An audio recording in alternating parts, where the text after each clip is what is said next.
chapter 8 problems. We did some before last week. We can finish these up, the problem, sign problems today. So the first one is 6.1. And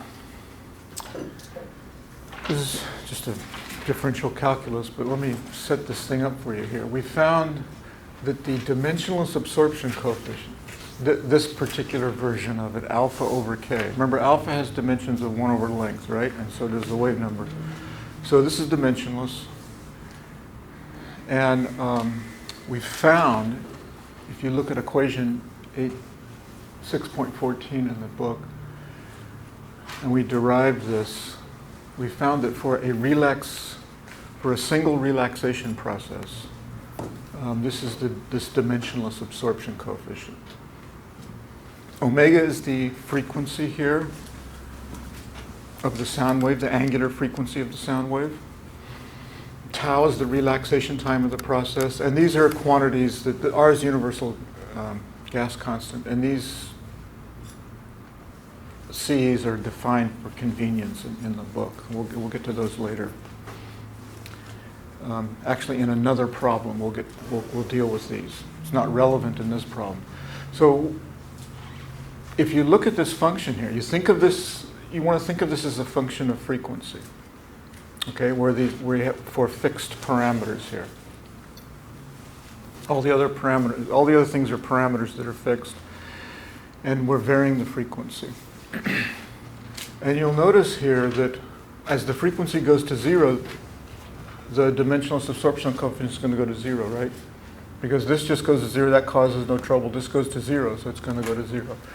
And if omega becomes very large in the limit, as it becomes infinitely large, it's also going to go to 0. Because when it becomes large, this 1 will be negligible compared to this. And omega over omega squared is 1 over omega. So it's going to go to 0. So this has to have a maximum. It's got to have at least, technically it has to have at least one maximum. Because it's a positive quantity, right? Technically it has to have one. It won't have any. This is a very simple function. It'll just have one, I'll tell you, and we'll prove that. Okay, so the problem here is to find for what frequency do we get the maximum absorption. And we know that's going to exist. So we find it this is obvious differential calculus. We can differentiate this with respect to omega and set the derivative equal to 0. Now we can make life a little easier if we use a dimensionless variable. I'm going to call that variable x here. The dimensionless variable is omega times tau. You can see everywhere there's omega, there's a tau here. So it's natural to deal with this dimensionless variable, omega times tau. And you can see that when we set x equal to omega tau, you take the differential of this, right? That means that the derivative is going to transform here. This derivative with respect to omega, this tells us that the derivative with respect to omega is just going to be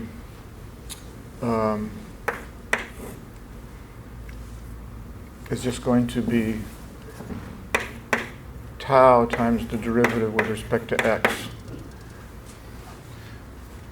Because this dx here is going to be tau d omega. If you imagine, we'll do this in reverse, imagine substituting this expression into here for the differentials, the taus cancel, right? So this is what the problem reduces to in finding the derivatives fixed to this. There's a constant here. Is the constant relevant? The constant is not going to alter the frequency for which this becomes a maximum. It's just scaling the function this way. Right? We have a function, incidentally, that looks like this. You can see that for small omega, it's going to be linear. It's going to look like this. Okay, and we're trying to find the frequency for which we have this maximum here. an overall constant is just going to scale the function this way. It's not going to change the value for which we have the maximum absorption.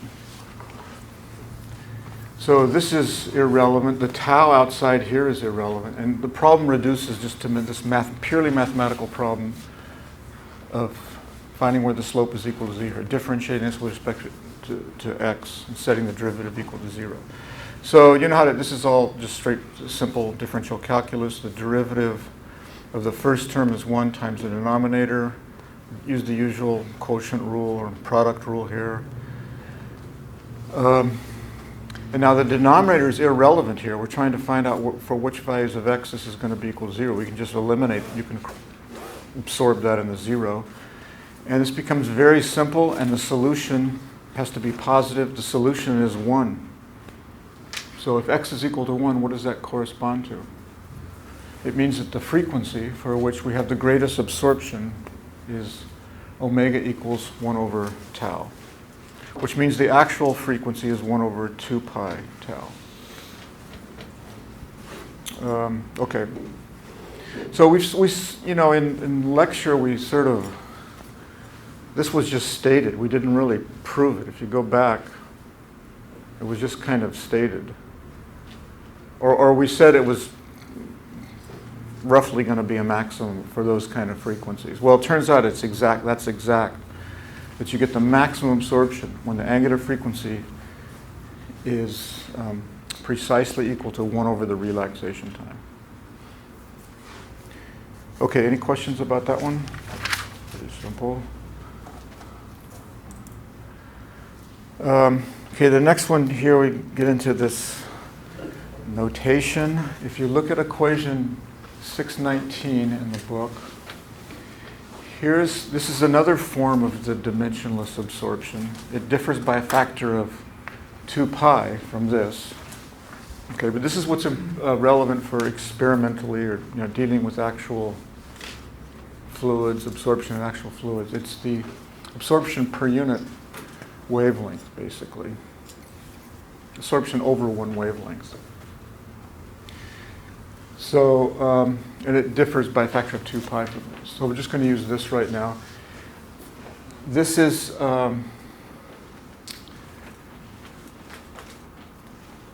so this is this previous thing that we looked at, just beat into a different form. It's basically this, beat into a form, KFCS does this, beats it into a form appropriate for this figure. And this figure here is the one that has this dimensionless absorption here as a function of frequency. It also has the speed of sound as a function of frequency. So if you look at figure 8.61, you'll see that the dimensional absorption is a maximum at about 0.13. Okay, whoops, sorry. So this is figure 861.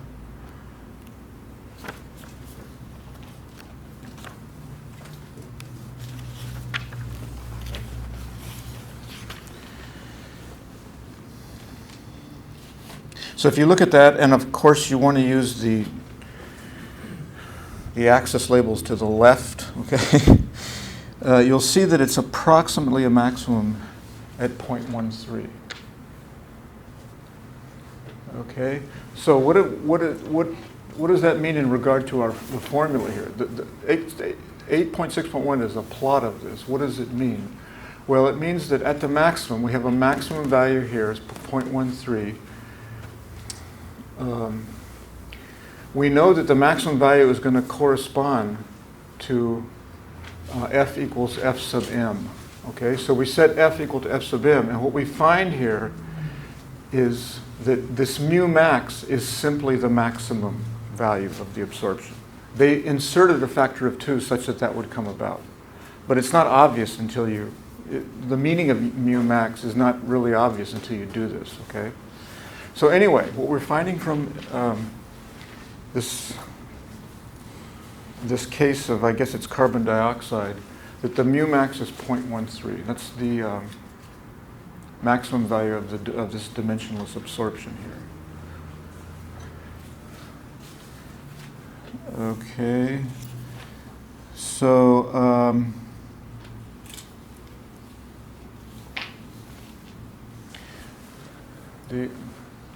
what's going on here? Oh. Okay, now we're supposed to use this mu max, this value of 0.13 to find the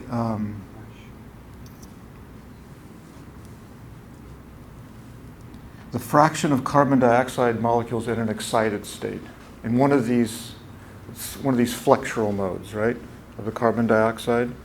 There's two of them. They're degenerate. They're perpendicular to each other. Remember that? So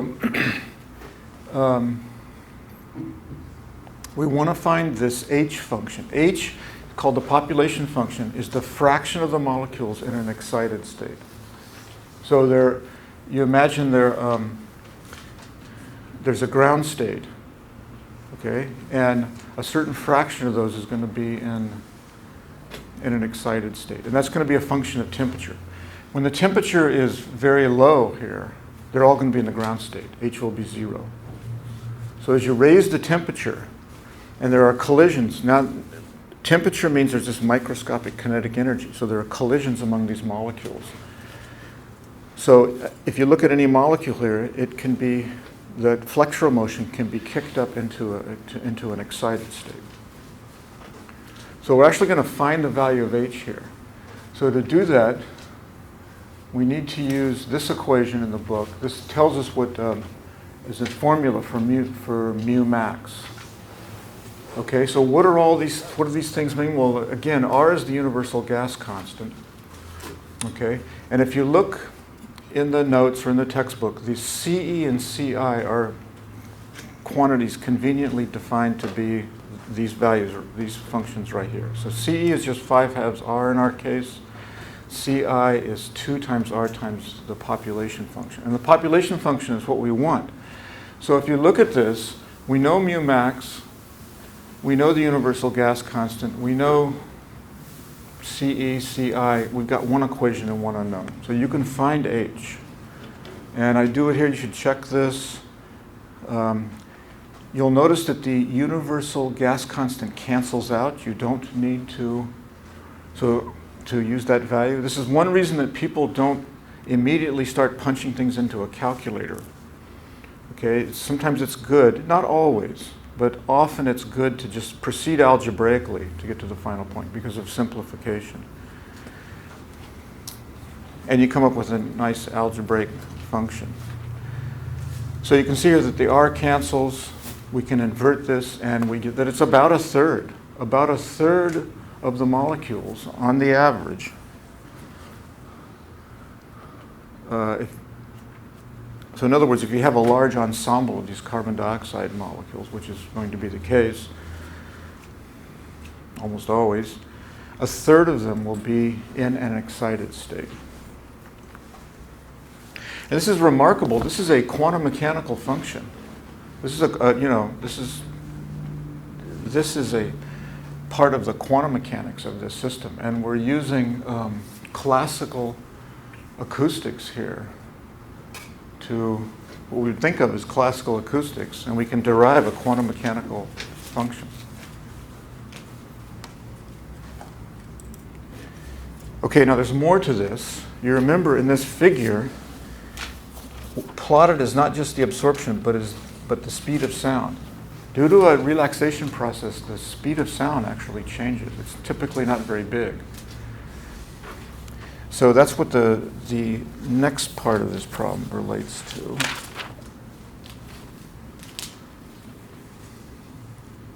Okay, so the first thing we're told to do here is to find the speed of sound in carbon dioxide at room temperature. Well, I think if you look it up in the back of the book, you won't find it at room temperature. You'll find it at 0 degrees. You'll find this at 0 degrees Celsius. But we've been through this before, weeks ago. The speed of sound is proportional to the square root. For an ideal gas, it's proportional to the square root of the absolute temperature, right? We derived that. So you can just do a ratio thing here. If you know the speed of sound at 0 degrees, which is 273 Kelvin, We want to find it at 293, which is 20 degrees Celsius. We just use a proportionality here to eliminate this. So I'm sure you've all done this, should have done this. We probably did a problem in it many weeks ago. So we find that it's greater, of course, because it's hotter, and it's 267 meters per second. So the first part here, so for part B, we look at the figure, we see if this is consistent with the figure. And if you look at the figure, again, this graph, 8.6.1, if you look at the speed of sound,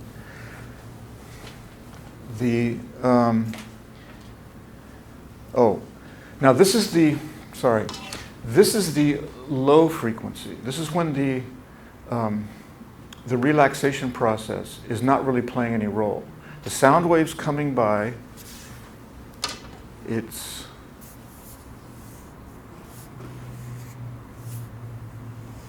I shouldn't have said that the relaxation process is not playing any role. The sound waves coming by, there's compressions. Okay, it's hotter. Energy gets dumped into there. If there's any internal modes in there, energy is going to get dumped into there. Right? So that energy that gets dumped into there causes the rise in temperature in the sound wave here due to the compression, and therefore the pressure, not to increase as much if compared to the case where if the internal mode were not there. It actually affects the speed of sound. But there's no attenuation because this is slowly now. We're at the quasi-static limit. So the frequency of the sound wave is small enough that the energy in the internal modes here tracks the sound wave. So there's no loss, but there is an effect upon the speed of sound. And it's in there, okay? So the first thing to do here in our calculated value is to compare to the figure, which is at room temperature, and see if it's right. And if you look at the figure and you want to use the scale on the right, like I didn't in the lecture, you'll see that it's between 265 and 270 meters per second, which is consistent with our calculated value here. Okay, so that's the low frequency limit. Now, what happens at the other limit? At frequencies well above the frequency where you get the maximum absorption. Well, now this internal mode is going to be frozen out. The sound wave, the frequency of the heating and the cooling is so fast that the energy can't get in there. So again, you have very low, essentially no attenuation due to this. But now there's something different compared to the low frequency case. Now the energy is not being dumped in there. So when the sound wave has a compression, the temperature goes up, the pressure goes up. The pressure goes up more now because you're not putting energy into those internal modes. So the speed of sound is greater. You remember, the speed of sound is how the pressure changes with density, adiabatically. So we're getting a greater pressure, greater temperature increase, greater pressure increase, because we're not dumping energy into those internal modes. So it's going to be greater. And we have a formula. There's a formula in the book. They call it, KFCS I think they don't even have the H here, but I called it C prime in the notes. This is the same, and we probably have this formula in the notes. I can't remember. I should have it in the notes. But it's also in the book. There's a formula, and we can calculate this because we know H. That's where this is all kind of leading. Remember, we calculated H earlier in the problem. So we can calculate this. And again, it's useful not to plug in R because R is going to cancel out. Right? You don't want to do that. It's more work, and you're more likely to make a mistake. So this becomes just purely numerical here. This is dimensionless here. And we get 276. And if you look at the figure and use the scale on the right, you'll see that the graph has a value between these tick marks here of 275 and 280. So it's consistent.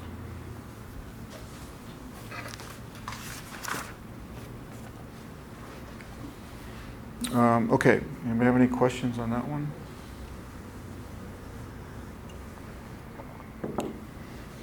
Okay, the next is a siren.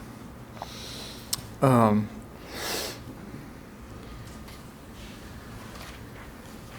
I don't know. I think I better do an aside here. Does everybody know what a conventional siren is?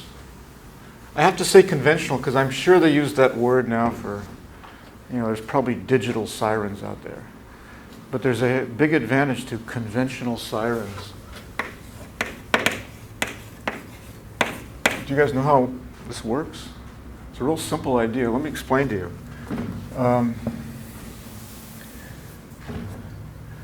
So here's the idea. You need some kind of compressed air comes into this enclosure here. So you're putting compressed air into here. This is an axis of symmetry. And there are holes, and there's a pattern of holes. If you look down on this top piece here, there are a bunch of little holes around the perimeter, going around like that. Okay? This is called the stator.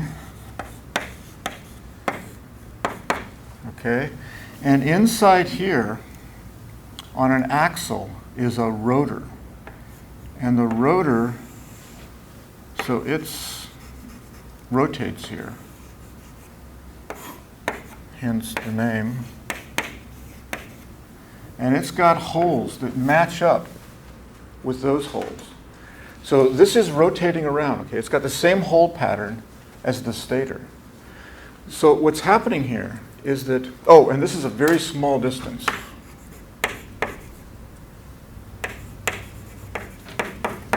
Okay, this is a very small distance. So I've blown it up there, okay, just so you can see it. So what happens here is that you got this pressurized air. When the holes line up, the air is coming through. When they don't line up, you're blocking the air, most of the air, because this is a very small distance right here. So in between, if you look at the rotor is going like this. It starts, it's not on or off, okay? When it's going like this, you get a little bit of air coming through, and then here you get the most amount of air, then it goes back down. So there's a profile there, okay? And that's actually interesting because I'm getting ahead of the story. So anyway, what's going to happen? You're pushing out this, when the air can get through there, it's being forced out. You're getting high pressure here because this is pressurized. When it's closed, it's normal pressure out here. So it's going to create sound. It's going to create sound. It's going to propagate away. And an interesting question, I haven't thought about this in years, but I did some research with a siren once when I was a graduate student. You may wonder, how pure is the sound? What's the spectrum of the sound here? Is it a pure frequency at the frequency that well, it's not going to be the frequency you're rotating, is it? Do you see what's going to happen here? There's more than one hole. Yeah, right. So if there are 100 holes, the frequency of the sound is going to be 100 times the frequency of the rotor. And that's important. Do you know why that's important from a practical point of view? Have you ever dealt with rotating machinery? Do they measure it in hertz? No, why not? Because a hertz is a lot. If you've got an engine or you've got some big thing rotating, 1 cycle per second can be scary. I've experienced this. Okay, so this beefs up the frequency a lot. It's useful. So a question here is the frequency of the sound. Is it pure or are there harmonics? Well, I don't know if I can't if I ever resolved that, but it depends upon how it opens and closes there. It's a kind of triangular sort of distribution of the flow coming through here. So I don't really know the answer to that question, but I just know from practice, from experience, that it's a pretty pure frequency. Okay. Anyway, it's not important. What's important here is this. As far as I know, this is the loudest source of sound possible, controllable source of sound. The loudest source of sound is going to be, like volcano eruption, right? Do you guys watch these documentaries? No? Sometimes. Oh, so there was this in Indonesia, or where was it? What's the name of that volcano that erupted in 1800? What? Krakatoa, right? Yeah. So, I think it was Krakatoa that was heard around the world. So, but that's not, human-made, right? So, I think the largest human-made explosions are probably a nuclear bomb, right? But that's not real controllable. But the loudest controllable source of sound is a conventional siren, as far as I know. If anybody knows to the contrary, let me know. So, and not surprising, there's been research done on this. In fact, I knew an acoustician who did research on sirens, and it was pretty clear, this was many decades ago, that it was driven by World War II for air raid sirens, right? So there's a lot of interesting physics and engineering that goes into this. Surprising. But anyway, that's the basic idea of a siren. Does anybody have any questions about sirens? I just wanted to let you know about that. Okay, so this problem 6.4 involves a siren here. It's 500, we're in air, it's 500 hertz. We're going to assume that the radiation is uniform, which as long as the source is fairly small compared to the wavelengths, that'll be true, as we've seen. So we're just going to assume an isotropic radiation here over a hemisphere here. And we're looking at a distance 1,000 feet away.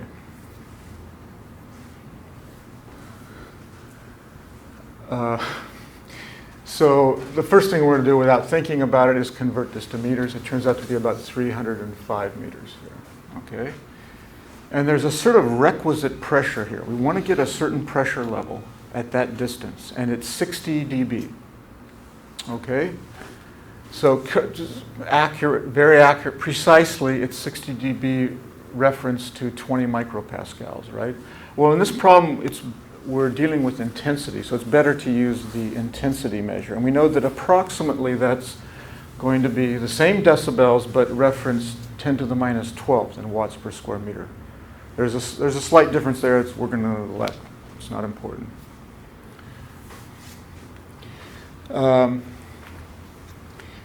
Okay, so what kind of intensity what's the requisite intensity here? Well, we can easily calculate this. We know it's 60 dB, so we set this equal to 10 times the log of I over that. We invert, we find that it's a microwatt per square meter. Okay, so that's the intensity that we want here. Now, to deal with the questions that are going to be asked here, you can take a more lengthy approach. I'm going to take the most direct approach that I think is the simplest here. We're going to deal with power, because ultimately that's what we're going to talk about, is the acoustic power coming out of the siren. That's we want to know. The bottom line here is what kind of acoustic power has to be coming out at the siren here to give you this, microwatt per meter squared at around 300 meters. We want to know what the power is. And we're going to look at that from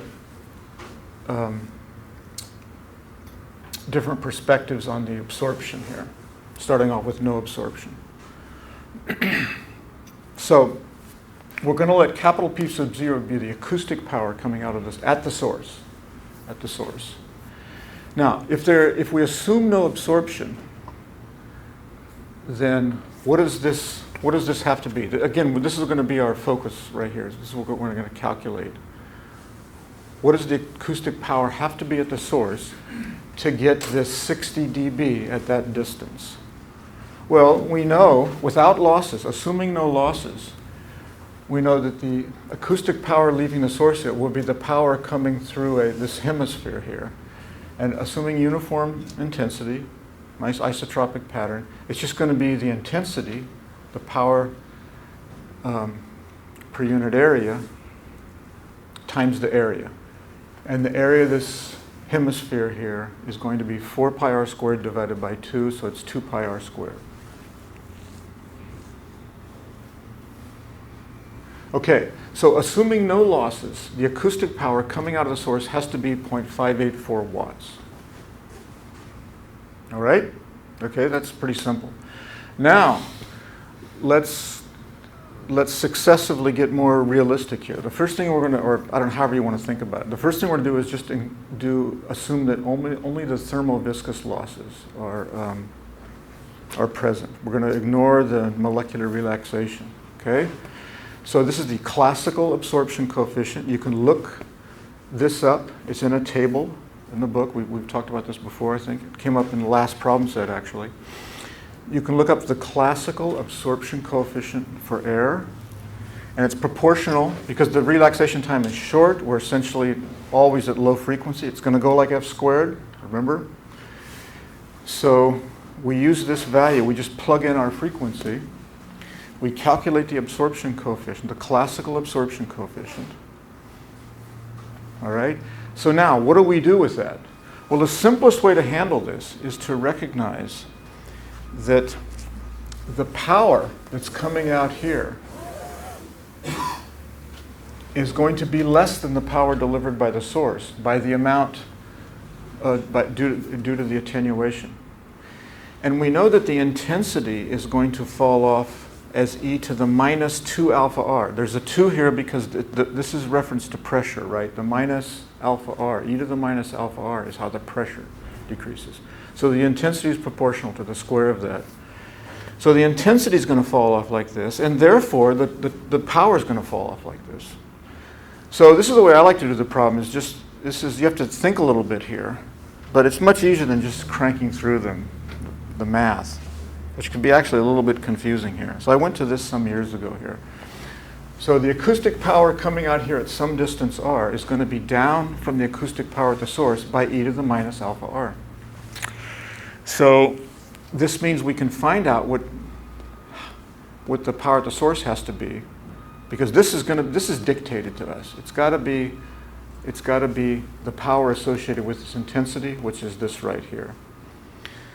So I invert this easily. I get this.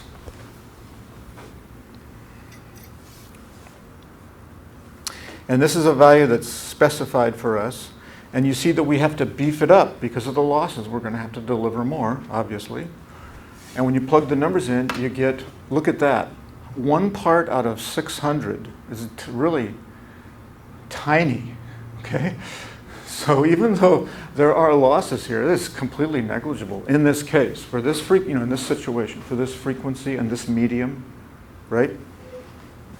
And you can see now why I went to 3 figures here, right? We need to go to 3 figures here just to see the difference here. It's very small.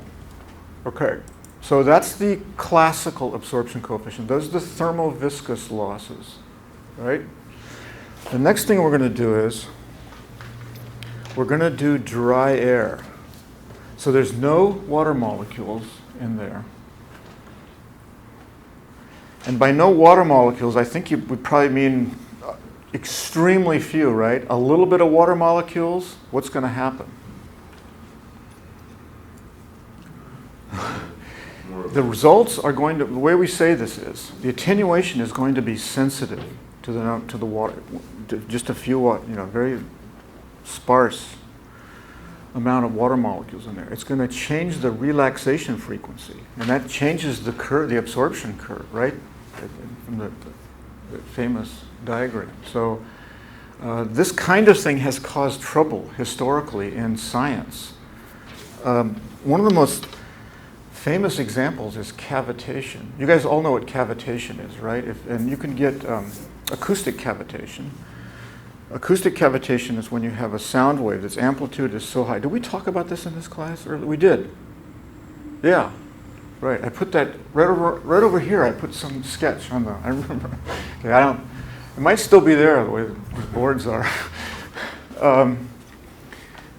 Okay, so when you have a pressure swing in a sound wave, if the pressure can actually go, the acoustic pressure can actually go negative, 0 and go negative, and it can rip apart the liquid. That's called acoustic cavitation.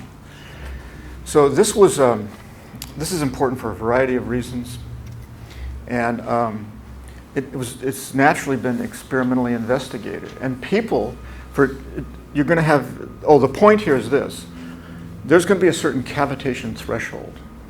It's not just that the pressure goes the acoustic pressure goes negative, because you still have these intermolecular attractive forces in the molecules. You have to go a little bit more than that to rip apart the liquid. So different liquids will have different cavitation thresholds. So did I talk to you guys about this when we talked about cavitation? I don't think so. Okay, is that right? Nobody remembers? Nobody remembers? Okay, well, I certainly don't. So people started reporting, this is historical, they started reporting these results, and they all had different results for acoustic, big differences. So somebody finally figured out what was going on, okay? So you have this liquid here, different experimenters, they have the same liquid. Well, they think they have the same liquid, right? The problem is they weren't the same liquid. All liquids have microbubbles in there. So the people who were real careful and pumped down the liquid and did it very carefully got rid of almost all the microbubbles. They got a higher threshold than the people that had microbubble content in there. Because cavitation can nucleate, it can occur, it's going to occur around where there's already a little bubble there. That's the weak point. That's like the weak links in the chain or whatever. So this happens in experimental science where people think they're all doing the same experiment and they all get different values.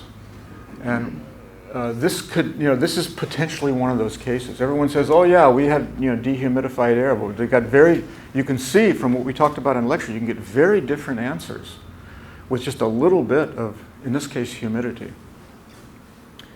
Okay, so how do we handle dry air? Now what's the absorption mechanism here? It's not included in the classical value for dry air. Remember, it's the carbon dioxide, okay, with N2 acting as a catalyst. So according to KFCS. So you need to, how do you get the value for this? Well, I'm sure there's a formula out there, okay, but we just want something approximate. So you look at the graph. So you guys get to do what everyone else, what researchers have done for decades. You get to look at that the graph that fills a page there. And you need to estimate what the absorption coefficient is.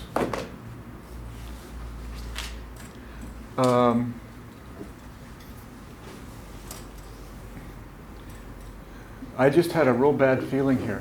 Is it in dB per meter or dB per kilometer? dB per meter. Okay. Yeah, you want to be, this will come up later on in the problems. You want to be very careful with what's here. Sometimes it's put in kilometers. It's a more natural unit here because sound typically attenuates weakly. Okay. So I don't mean every week, I mean it's not strong. Okay. So you've got these, it's a log-log plot, and you need to interpolate. You go at the frequency, you look up, you find the curve, and it's very hard to interpolate between graduations on a log-log plot, right? Because the graduations are not uniform because of the logarithm. So this is just a rough estimate. That digit right there, that's just an estimate. It's hard to do this. Have you guys all experienced this when you try to lift values out of a log plot? Or maybe you haven't experienced this. I'm seeing confused. Yeah, it's really tough. When if you want to go interpolate between the tick marks there, because the tick marks they're not uniform on a log scale. So you just kind of estimate it. Anyway. Once we get this value from the graph, we find we're doing this problem in terms of the absorption coefficient. Remember the 8.7? Yeah, this is dB per meter. You've got to convert it to NPS. We convert it to NPS per meter. So there's this conversion factor here. Don't forget that. So once we get that, it's a plug-in, and now we get to overcome, now we get a lot more losses here. Now it's 0.649 watts compared to the whatever it was before, the 0.58, 0.59. So it's significantly more to get that requisite intensity. Finally, you get to next look at the 100% relative humidity curve. Okay, lift the value off the graph. It's roughly this. Okay, this is very approximate here. that figure right there. Convert it to alpha. Do the same idea as before, right? To get what the power you have to put out is. And here you see it's a little more. It's still more significant, not huge. Okay, so being able to use these graphs is important. It's going to be on the quiz. So this gives you a chance to practice it, where you know what the right answer is. Okay, any questions about that one?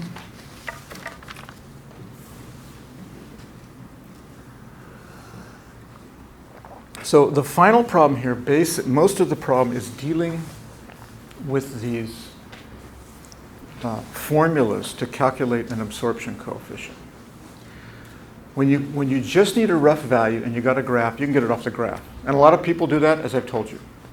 But sometimes you need, you want it to be more accurate. So there are these, I don't know what to call them. They're physically based empirical formulas. So they're empirical, but they're physically based because they're based on the relaxation phenomenon. The mathematics of a relaxation process is in there, and then people find, in terms of parameters, and then they find values for those parameters usually by experimentation. So that's the point of this next problem.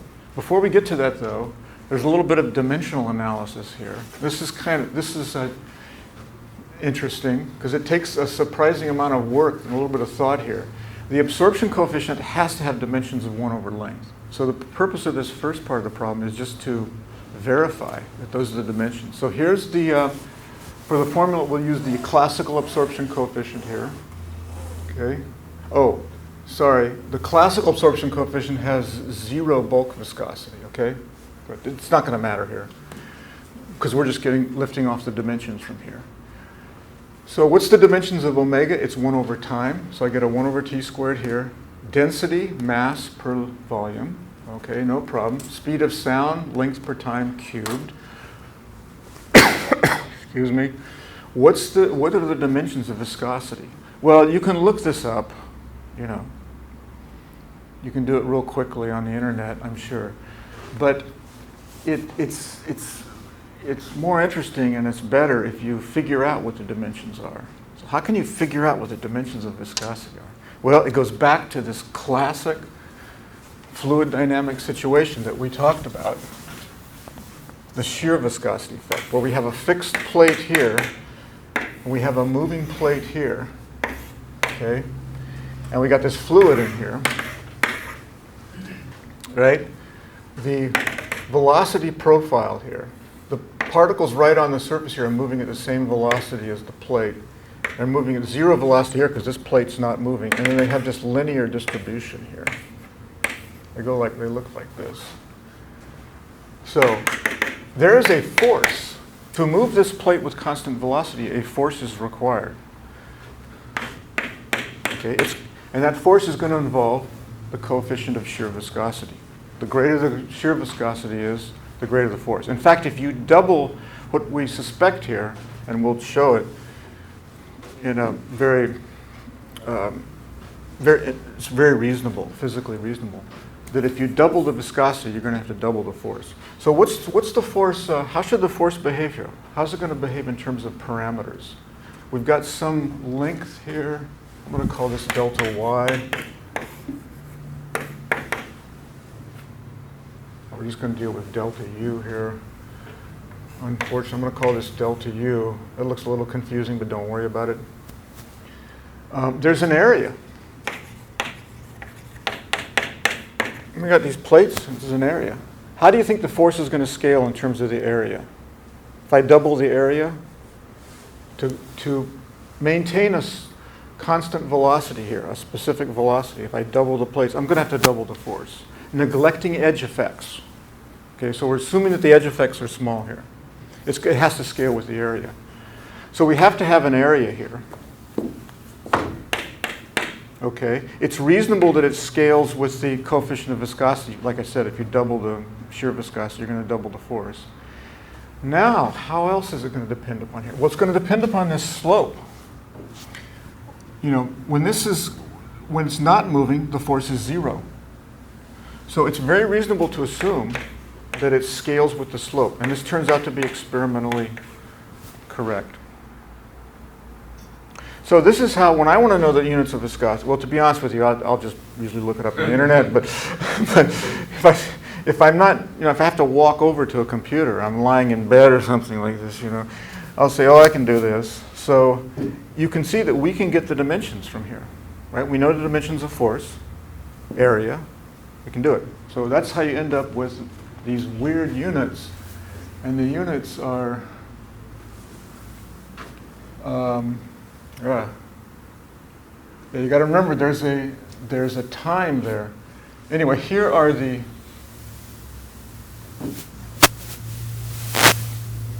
it's pressure times time. It's pressure times time. And in fact, often if you look up values, and maybe you guys, we've probably done this in this class, what are the SI units of viscosity? Pascal seconds, right. So you can derive that from here. So I'll let you do this when you, now that you know the dimensions of the viscosity, you plug all this in and eventually you end up with 1 over the length. Okay, so now for these formulas to get the, as I described, right? When you want something more than a graph, or maybe you don't have a graph, or So the first problem here has to do with just classical absorption. Now the formula, here's the general formula we're going to be dealing with. I didn't talk about this in lecture, but it's in the book. You just need to get used to using it because people, you may have to use it. Here's the basic formula. We talked about this basic form here. We didn't talk about all these fit parameters here specifically. So here we have the 2 relaxation processes for water. Remember the right, magnesium sulfate and boric acid. Here's the classical absorption lifted by the bulk viscosity. Remember that?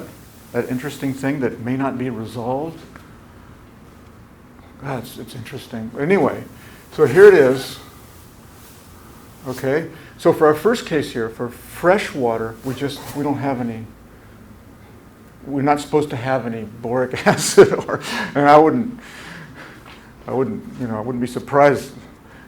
You can find all kinds of things, right? Contaminants nowadays, but anyway, we're just going to have just the C here. So that's the first part of the problem. So the absorption coefficient. Now you want to be careful here. The formula is in dB per kilometer. That's the convenient unit here. You want to be very careful about that.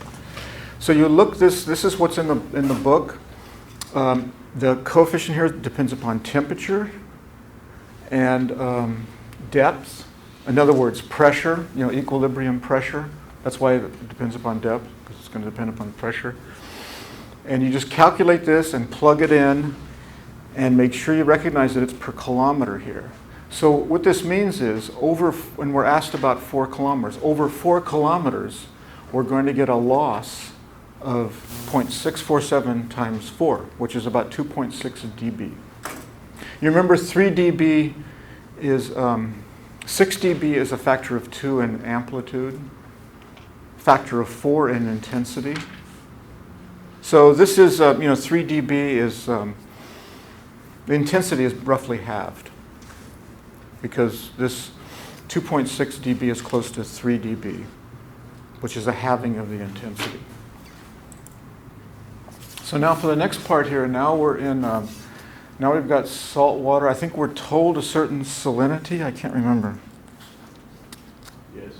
Yeah, so we're told the temperature. Now you need to know it depends upon salinity. So anyway, you plug all this in. We don't have to recalculate. So we already did C. C doesn't depend upon whether it's fresh or salt water. So we use that value. You don't want to do that again because it's easy to make a mistake here, right?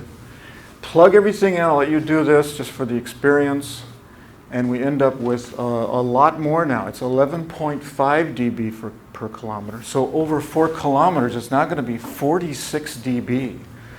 46 dB, you can punch this in. It's the pressure amplitude at the end of 4 kilometers is now 0.5% of the original pressure amplitude. And the energy, the intensity is so low, we don't talk in percent anymore. You need to square this, okay? So you need to take the 0.5% and square it. So it's so small, we don't talk about percentage. So the intensity, after this 4 kilometers, the intensity is down by this factor. It's very small, serious absorption. Okay, any questions? All right, so I'll send out a quiz probably this afternoon, or it's not going to be due until probably next Thursday.